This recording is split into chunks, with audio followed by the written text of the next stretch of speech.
ఇవాళ ఒక పేషెంట్ బాగా ఎడ్యుకేటెడ్ పేషెంటే, బట్ అంటే లైక్ అదర్ దాన్ సైన్స్. ఆయన ఏమనుకున్నారంటే పెట్ స్కాన్ చేయించేది నాకు క్యాన్సర్ వచ్చిన తర్వాత కదండి అన్నారు. కాదు కాదు, మీరు అనుకున్నది రాంగ్. పెట్ స్కాన్ అనేది ఏంటంటే ఎంఆర్ఐ కన్నా ముందే, అంటే సిటీ స్కాన్ కన్నా ఎంఆర్ఐ బెటర్. ఎంఆర్ఐ కన్నా కూడా ముందే మనకేమైనా లీజన్స్ ఉంటే బ్రెయిన్ లో లేకపోతే బాడీలో ఎక్కడన్నా మీకు లంగ్ క్యాన్సర్ ఎంతే ఉంది, జస్ట్ స్టార్ట్ అవుతుంది, అది సిటీ ఎంఆర్ఐ పికప్ చేయలేదు కూడా పెట్ స్కాన్ పికప్ చేసిద్దండి అని చెప్పాం. సో అదే ఆయనకే అంతే తన డిగ్రీ హోల్డర్ ఒక సీఏ చదువుతున్న ఆయనకే అట్లా నాలెడ్జ్ ఉన్నప్పుడు మిగతా వాళ్ళకి ఎంత నాలెడ్జ్ ఉండిద్దో అని డౌట్ తో మెయిన్ గా ఈ వీడియో చేయడం జరిగింది. పెట్ స్కాన్ అనేది ఏంటంటే పాజిట్రాన్ ఎమిషన్ టోమోగ్రఫీ అంటారు. ఇది కూడా సిటీ స్కాన్ లానే పనిచేసింది, కానీ ఇది గ్లూకోజ్ సెల్స్ ఎంత తీసుకుంటాయి అనే దాని మీద బేస్ మీద పనిచేస్తుంది. దానికి ఇచ్చేది 2-డియాక్సీ గ్లూకోజ్ అనేది ఇస్తారు. అది వెళ్ళి ఎక్కడైతే క్యాన్సర్ లాంటి అది ఎక్కువ డిటెక్ట్ ఎలా జరిగింది అంటే వాటిలో మెటబాలిజం ఎక్కువ ఉండిద్ది. ఈ మెటబాలిజం ఉన్న దగ్గర అవి ఎక్కువ తీసుకునేది కాబట్టి అది మనకి బ్రైట్ స్పాట్ లాగా కనిపించింది.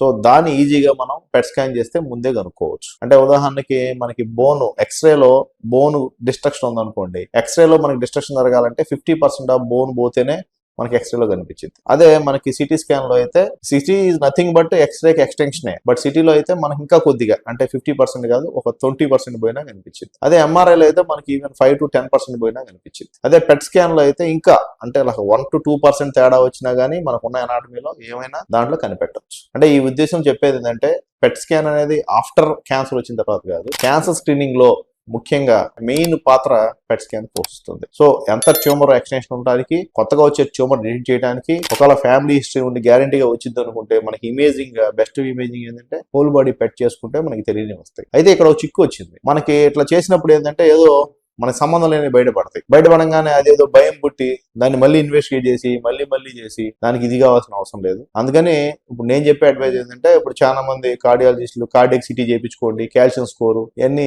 భయపెట్టాలు చూస్తా ఉన్నాం. అలా కాదు, పెట్ స్కాన్ చేయించుకోమని నేను చెప్పట్లేదు. పేషెంట్ కి కంప్లైంట్స్ అంటే వెయిట్ లాస్ ఉండి బాగా ఫీవర్ తగ్గకుండా, లేకపోతే దగ్గు తగ్గకుండా, లేకపోతే మనకి మోషన్ లోంచి ఏమన్నా బ్లడ్ నైట్ పూట ఆగకుండా, ఇట్లా ఒక్కొక్క వ్యాధికి కొన్ని స్పెషల్ గా కండిషన్స్ ఉంటాయి. అలా ఏమైనా ఉండి సస్పెక్ట్ చేస్తుంటే ఎనీ బాడీలో ఎక్కడన్నా క్యాన్సర్ ఉందని ఏమైనా అనుకుంటే అప్పుడు ఇది మంచి రోల్ ప్లే చేసిందని చెప్పడం మెయిన్ నా వీడియో ఉద్దేశం.